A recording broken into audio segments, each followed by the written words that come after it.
Jenderal Polisi Hoegeng Imam Santoso bercerita soal godaan dan tantangan yang sewaktu-waktu akan dihadapi pejabat penegak hukum, khususnya kepolisian.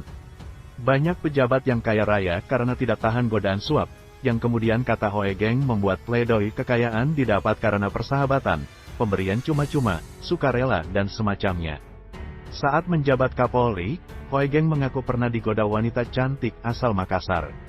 Si cantik sedang terjerat kasus smokel, penyelundupan. Ia berharap perkaranya dideponir atau dihentikan penuntutan pidananya. Si cantik terkenal memiliki banyak relasi di kepolisian, ketentaraan dan kejaksaan agung. Karenanya begitu kesandung masalah hukum, beberapa relasinya lantas menghadap Hoegeng. Disampaikan kepada Hoegeng tentang track record si cantik, bahwa yang bersangkutan selama ini sudah banyak membantu, dan karenanya perkara yang menjerat disarankan untuk dideponir.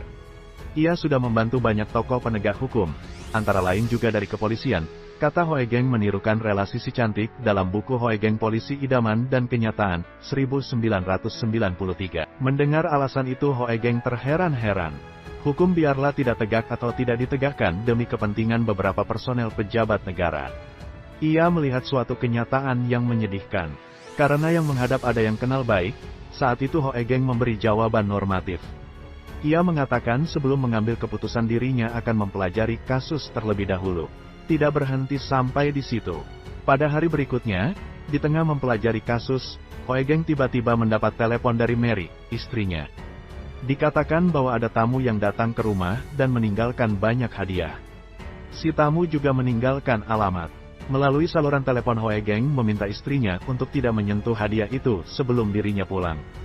Tunggu sampai saya pulang, saya kepingin tahu hadiah apa, jawab Hoegeng. Hadiah berada dalam sebuah peti besar. Saat dibuka, Hoegeng melihat isinya peralatan mesin cuci listrik, alat-alat elektronik, bahan-bahan pakaian mahal dan banyak lagi. Oleh Hoegeng, peti ditutup kembali dan langsung dikembalikan ke alamat pengirimnya. Tak berlangsung lama, Hoegeng kembali kedatangan tamu yang juga relasi si cantik. Ia diyakinkan bahwa hadiah itu bukan suap melainkan tanda kehormatan. Dengan tegas Hoegeng mengatakan dirinya tidak suka dengan cara yang dilakukan. Apalagi hadiah-hadiah itu datang dari orang yang sedang berperkara. Cara yang terbaik baginya menyatakan hormat pada saya, ialah membantu saya menegakkan hukum dan bukan begini. Juga sebaiknya tidak ikut campur dalam soal ini, tegas Hoegeng seperti tertulis dalam Hoegeng Polisi Idaman dan Kenyataan. Perkara si cantik yang mencoba menyuap Hoegeng kemudian berlanjut hingga pengadilan. Yang bersangkutan kemudian divonis hukuman penjara. Orang yang hidup lurus, apakah mesti kurus di zaman ini? Saya tidak tahu, apalagi pegawai negeri dan pejabat pemerintahan. Kita tidak tahu bagaimana orang hidup terus tapi jujur atau lurus terus, kata Hoegeng.